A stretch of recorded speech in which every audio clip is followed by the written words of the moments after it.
Hello class 11. Today I have come up with a new chapter which is chemical bonding. Today I'll just introduce the chapter to you. Remember that this video will not have any of the study materials, okay? Today I'll just introduce you the chapter in this video, and from the next video I'll start with the syllabus which is there in your boards, okay? So let's start with the chapter. Okay, so chemical bonding. The chapter chemical bonding was introduced to you in class 9 and 10. In class 10, you have learned that how atoms of same elements or atoms of different elements combine to form bond. There can be single bond, double bond or triple bond, which you have learned in class 10. In class 10, you have also learned that there are two types of chemical bonding. One is the electrovalent bonding and the other is the covalent bonding. You have also learned about coordinate covalent bond. Means you all have learned that why chemical bonding occurs. Why atoms of different elements or same elements combine with each other. What is the reason for combination of atoms? You have learned that sharing of electrons, if a bond forms by the sharing of electrons, that will lead to the formation of a covalent bond, and if a bond forms by the transfer of electrons, then that will lead to the formation of an electrovalent or ionic bond. You all have learned till that. You have learned 3 to 4 examples of molecules for electrovalent bonding and some molecules for covalent bonding also. But in this chapter, I will just introduce the chapter to you starting from valency. That what happens, what is the Lewis structure, what was Kozel-Lewis rule, all these things. Means I'll start from valency and I'll conclude the chapter with molecular orbital theory. Okay, so let's start with the chapter. First, what is valency?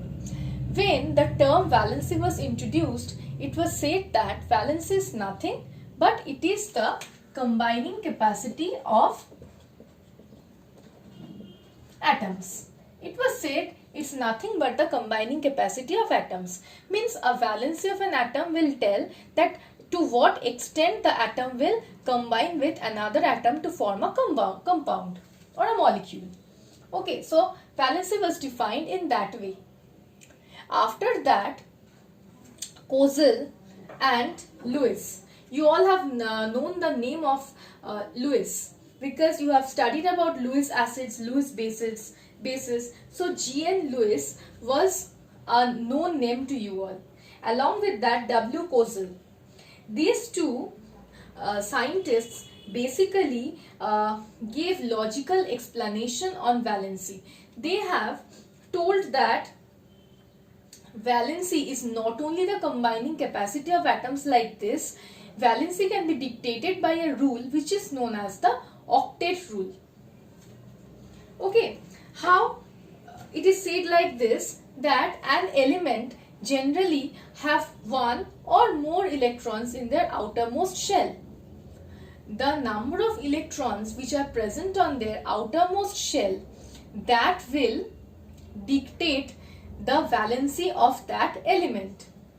Like if an element has one electron in the outermost shell, the element will have a valency of 1 plus, or you can say univalent. Okay, now if an element has an outermost electron, 7 outermost electrons. Okay, if an element has 7 outermost electrons, then its valency is not said as 7. It's said that its valency is minus 1 or 1 minus. Why? That in that sense comes the octet rule. It is said that if the number of outermost electrons means the number of electrons in the outermost shell, if it is 8, then the electron means then the atom will be stable. Means the number outermost shell, if the outermost shell have 8 electrons, I will come to the next rule. if the outermost shell has 8 electrons, then the atom will be stable. This rule is known as the octet rule. You can see that the valency of an element, means of an atom of an element, is dictated by the octet rule only. Because if the number of electrons in the outermost shell is 1, then its valency is 1 plus. But if the outermost number of outermost electrons is 7, then its valency is 1 minus. Why? Because I am taking the example of sodium. Sodium has an electronic configuration of 281, 2.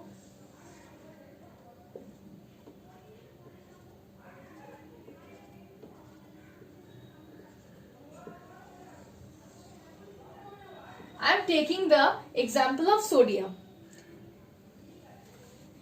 See the electronic configuration of sodium. By looking at this, everyone will say that the outermost number of outermost electrons is 1. So, the valency of sodium is 1 plus. 1 plus means that the outermost electron of sodium will be lost from the sodium to form sodium 1 plus ion. If the outermost electron is lost, means sodium has given that outermost electron to another atom, then the penultimate shell, what is the penultimate shell? Last but one, means the second last shell is known as the penultimate shell. If the outermost shell has no electrons, then the penultimate shell becomes the last shell. If this electron of sodium is lost, or sodium has given this electron to any other atom, then the last shell will have 8 electrons, which will define that Na plus is stable. So, stability means the outermost shell having 8 electrons, and this is known as the octet rule. Also, if I come to the example of chlorine, you know, wait, let us first draw it.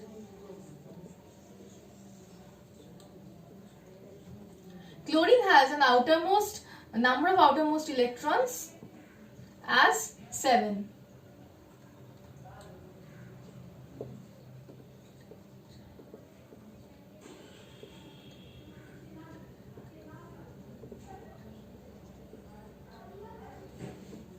Okay, like this. Look at this. Chlorine. Chlorine has 7 outermost electrons. So, it is much easier for chlorine to gain 1 electron rather than lose these 7 electrons. So, what will chlorine do? Chlorine will gain 1 electron.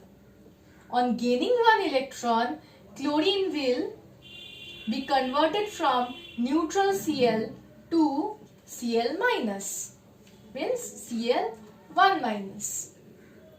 So, valency means the combining capacity of an atom of an element originates from the octet rule. Means if an atom has 8 outermost electrons, it means that that atom is stable. That is the octet rule. For that only, the atoms will either lose electron or gain electron. So, the valency is basically dictated by the octet rule. Another rule is there, which is the duplet rule. Duplet rule means 2 electrons in the outermost shell. If the outermost shell has 2 electrons, then also the atom is stable. That will be the duplet rule. But this duplet rule is followed by hydrogen, helium, lithium and beryllium. Okay? It means that the outermost shell should have 2 electrons for being stable. Okay, so from the octet rule and the duplet rule, the term valence means valency or combining capacity of an atom originates. Now now you can ask a question, means why it happens like this, that if combining valency is the combining capacity of an atom of an element, then with the help of valency only we can draw, or we can find out the formula of all the compounds known to us. We can find out then what is the necessity of valence bond theory and molecular orbital theory. What is the necessity of valence bond theory and molecular orbital theory? Why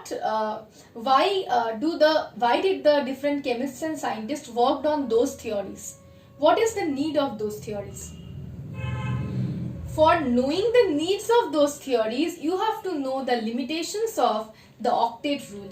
Octet rule has certain limitations. Number one, it is seen that in many cases it has been found out that in a compound, the central metal atom, the central metal may have less than 8 electrons or may sometimes have more than 8 electrons. But that atom is even stable. Means an atom should have outermost 8 electrons, no, for making it stable. But that atom has either less than 8 electrons or more than 8 electrons, but still that atom is stable. Another bad disadvantage is that with the help of valency or with the help of octet rule, you cannot describe the structure of a molecule or a compound. You cannot describe the structure of molecules. You cannot predict the shapes of molecules also. For that, you need to know the valence bond theory. And there are also certain limitations of valence bond theory that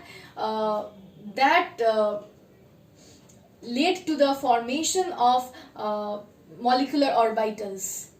Means molecular orbital theory is the advanced theory. I will come to molecular orbital theory at the last. We will proceed the chapter starting from octet rule, then chemical bonding, then electrovalent bonding, what are the different factors that lead to the formation of electrovalent bond, then I'll come to covalent bond. Remember one thing, that valence bond theory and molecular orbital theory are mainly related to covalency. Before that, we need to know what is hybridization, what are the rules that are governed by that governs hybridization, all these things. Okay, so let's come to let's complete the limitations of octet rule first. Another limitation is there are certain molecules like NO2. There are certain molecules like NO2. These molecules have odd number of electrons, outermost electrons. But still they are stable. This cannot be, you can understand that this cannot be explained by the octet rule, because octet rule means the outermost shell of the central atom will have 8 electrons for making that stable. Okay, then through the octet rule we cannot through the octet rule we can just say that since the noble gases have 8 outermost electrons, means the noble gases are highly stable and they will be inert, means they will not take part in chemical reaction at all. But it is seen that xenon, mainly I will say the noble gas xenon forms a number of compounds with oxygen and fluorine. But from the octet rule, you can see that xenon is a noble gas, which means it has 8 outermost electrons, which again denotes that it is highly stable, which again denotes that it is inert and will not at all react or undergo chemical combination. But it forms a number of compounds with oxygen and fluorine. That cannot be explained by the octet rule.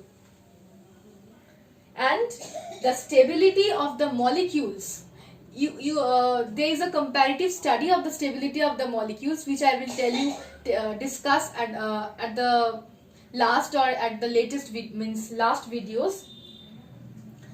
That stability of the comparative study on the stability of the molecules cannot be predicted by this rule. Okay, so you can see that this rule has major drawbacks. Major drawbacks means the maximum means you cannot predict the structures or shapes of the molecules. You cannot describe the stability of the molecules, which has been the main focus of this rule, that if the atom has 8 outermost electrons, which means it is stable. You cannot explain that only with the help of this rule. Then what is the utility of this rule? This rule is only utilized for certain compound formation, only for a limited number of compound formations. Okay. Now the electrons which are present at the outermost shell, means this electron of sodium is known as the valence electron, and the outermost shell is known as the valence shell. So sodium has 1 valence electron, chlorine has 7 valence electrons. Okay, now I'll come to Lewis symbols.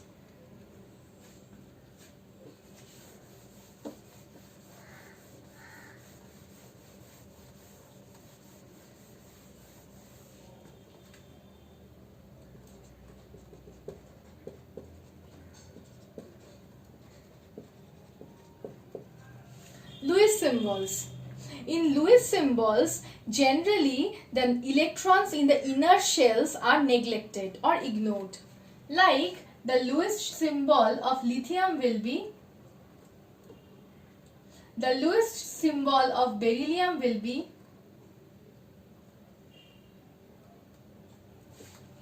like this. Or instead of writing the 2 electrons, one, you can write like this also. For boron, you can write like this. Okay. Lithium has an electronic configuration of 2, 1. Beryllium has an electronic configuration of 2, 2. Boron has 2, 3. So see, the inner shell has 2 electrons, the inner shell has 2 electrons, the inner shell has 2 electrons. But the inner shell is not considered in case of Lewis symbols. Only the outermost electrons will be shown. Means the electrons in the valence shell will be shown. So see, the valence shell has 1 electron. So the Lewis structure of lithium is this. The valence shell of beryllium has 2 electrons. So the Lewis symbol of beryllium is this. The valence shell of boron has 3 electrons, so the Lewis symbol of boron is this. I can continue with this carbon as like this, 4. Then nitrogen,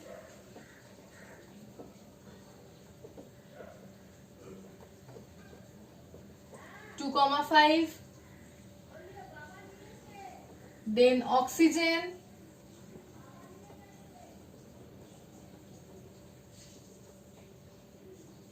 2, 6. Then chlorine, 2, 7. So from the Lewis symbols also you can depict the valency of an element.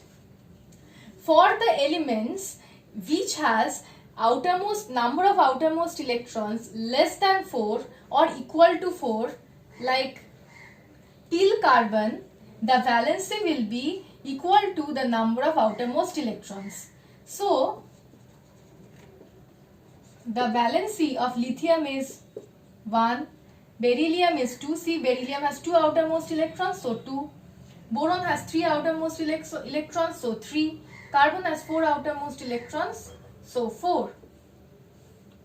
Now, for the atoms which have more than 4 outermost electrons, like nitrogen has 5, oxygen has 6, chlorine has 7, in that case the valency will be 8 minus the number of electrons.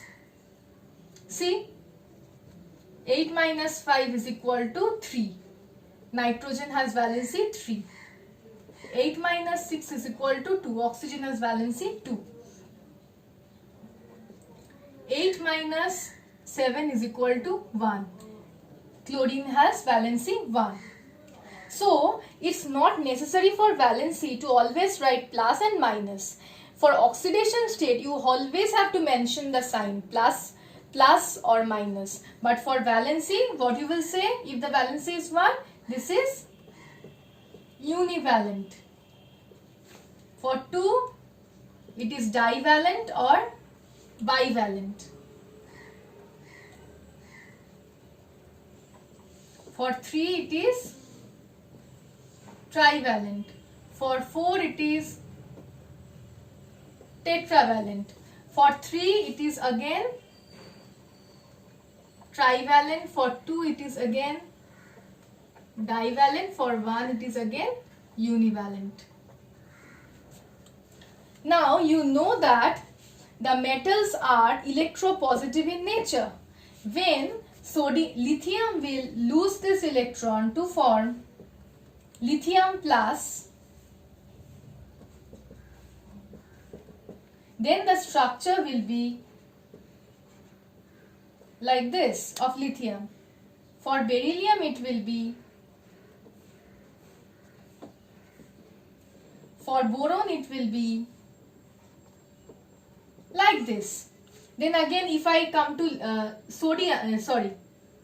nitrogen, see, if lithium, beryllium, boron lose 1, 2 and 3 electrons respectively, then the outermost shell will have 0 electrons in all the 3 cases.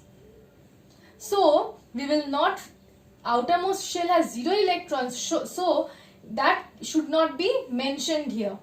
But in case of nitrogen, oxygen and chlorine, nitrogen is gaining 3 electrons. So the outermost shell now has a total of 8 electrons.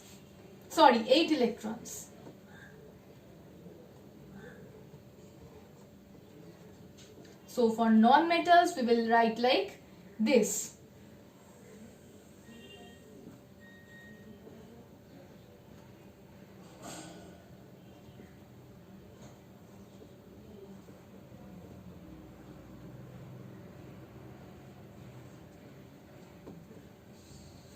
Okay, so this is how you will denote the Lewis symbols.